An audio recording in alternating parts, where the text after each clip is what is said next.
Year 3, I want to say thank you so much for all your hard work over the last few weeks. I am so sorry that I haven't received them. Unfortunately, I didn't have access to the emails, but I now do, and I've hopefully replied to everybody, and I've been so impressed with all your learning. Watch right till the end and there's a little well done video for you. So today we are going to be going on to a new topic, and if you go onto the school website you will see that Uploader has been a new knowledge organiser for you. So we've now finished the ancient Egyptians and we're going on to the Romans, which is quite exciting. So here we go. I'm just going to open up the PowerPoint. So we're going to learn about Roman life today. So it's Tuesday the 12th of May. We should all know these signs already, but I will just recap them just in case you've forgotten what they are. So this means pause the video. This means make some notes or answer some questions, or need to write something down. And this means you'll need to go onto a website. So for today's lesson you will need a pencil or a pen, a ruler, paper or the exercise book that you were given to make notes, and access to Purple Mash. Pause everything while you get everything ready. So today's LI is to know what Roman life was like, and you know that money made a difference in how important each Roman was, and there were two classes of the Romans. So we had plebeians and the patricians, and you understand what food the Romans ate. So pause the video until you've written down the LI. So Roman society. So in Britain, not everybody were Romans. There were little tribes all over the country. The country included Wales and Scotland and obviously England as well. And tribes attacked the Romans' settlements. And settlements are where they lived and where they worked and where they bought their food and farmed. But especially those tribes in Wales. So the Welsh tribes, they kept coming over and they kept attacking the Roman settlements. Most of Scotland was not conquered. That means it wasn't taken over by the Romans, because the Scots managed to fight their way back against the Romans. None of Ireland was invaded. Why do you think that was? It might be because there was a river in the way. It might be because they couldn't get there. There may be many reasons. Have a think, write down some notes, think about why you think Ireland wasn't invaded. There were two classes of people, so when we looked at our success criteria we noticed that. So we had plebeians and the patricians.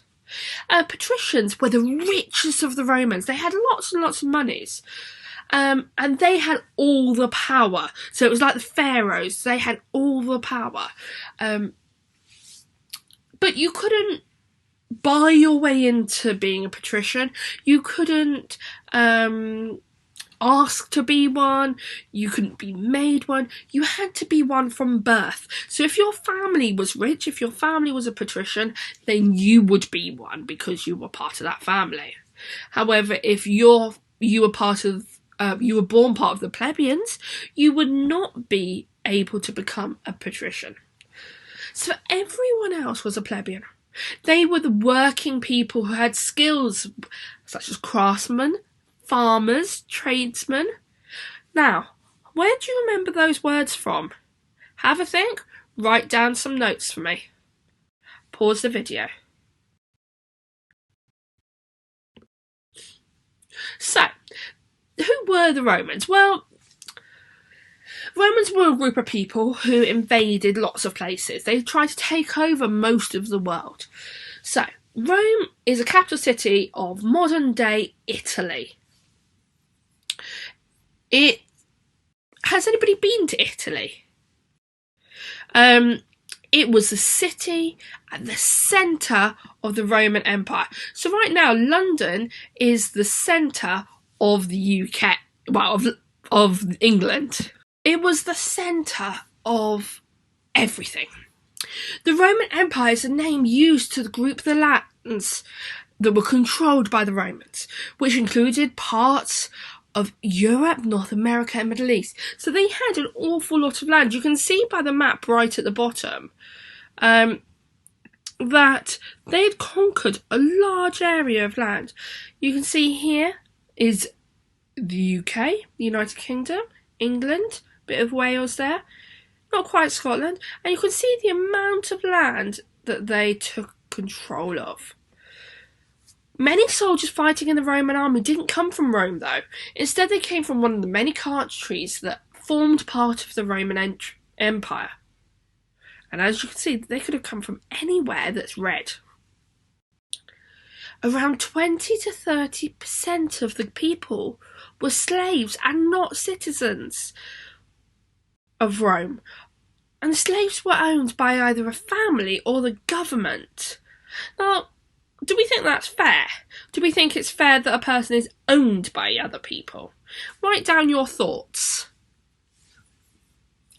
This is a little map of the Roman Empire and how much land the Roman Empire had in AD 117. Write down a few notes, answer any questions, and you'll need to pause the video. Right, I hope you have had time to write down some notes. So, where do they live? Now, Romans lived in slightly different accommodation to us. However, they made what we have today. They came up with the ideas. So, Romans built many cities in all their countries in their empire. They had a set design which used a grid of straight streets.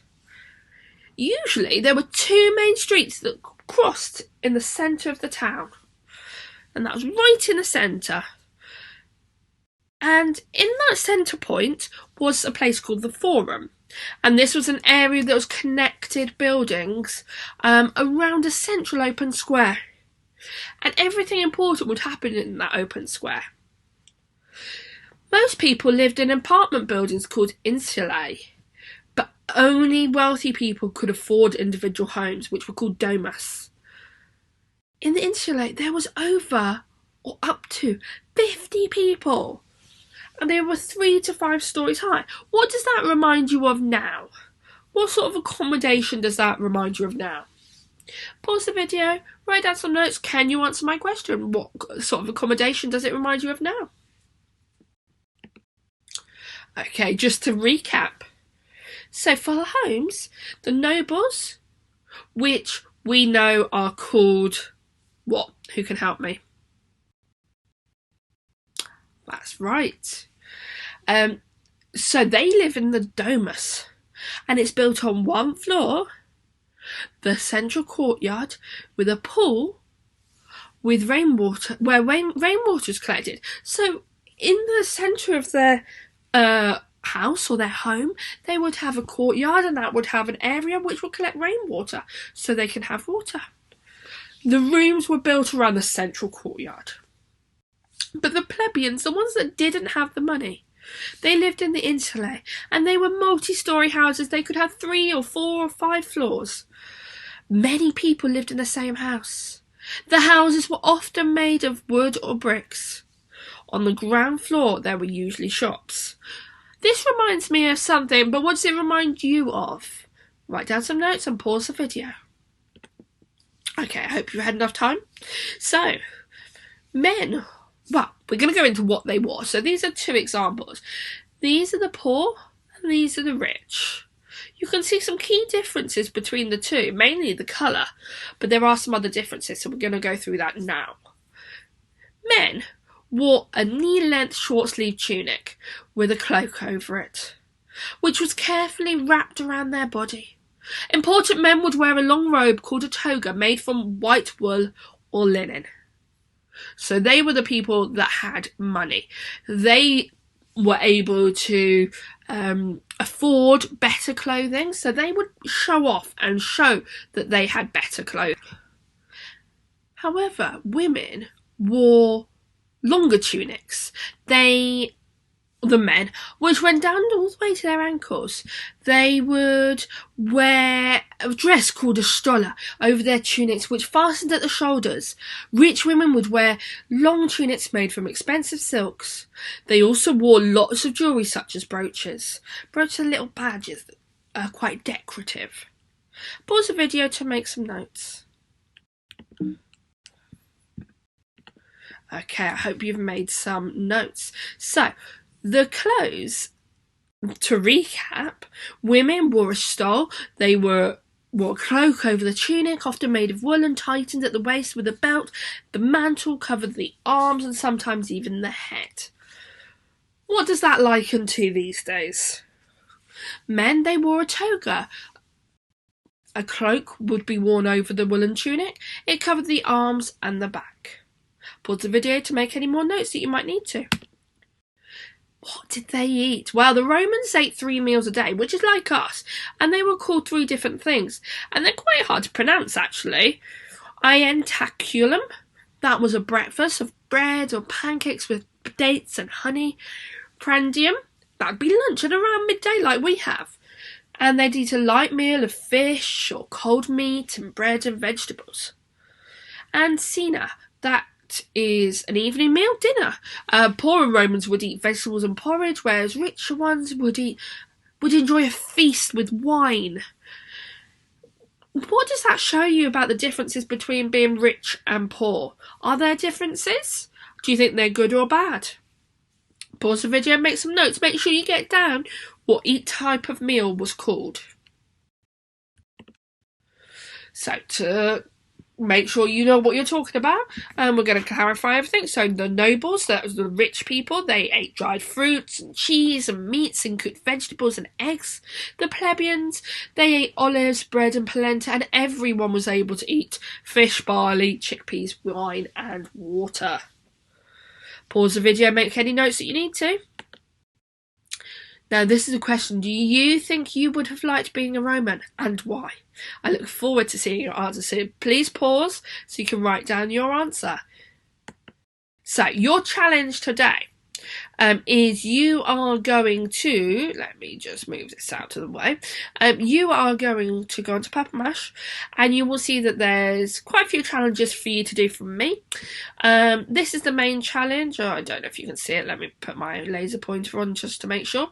This is your main challenge. So you are going to create like a mind map about all the different aspects of Roman life on Purple Mash.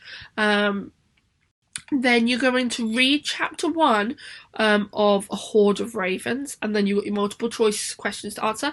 And there's also chapter 2 there, okay? So you're going to do all of those things for me, and I cannot wait to see them. I'll be marking them. I do reply to comments on Purple Mash all the time, so I do hope you see them. I always put Miss Hewer at the end with a little smiley face. So I'm really impressed. Let's carry on. So, if you do have any work you want me to see, or you have any questions, anything like that, then do send it in to yr3@grange.harrow.sch.uk.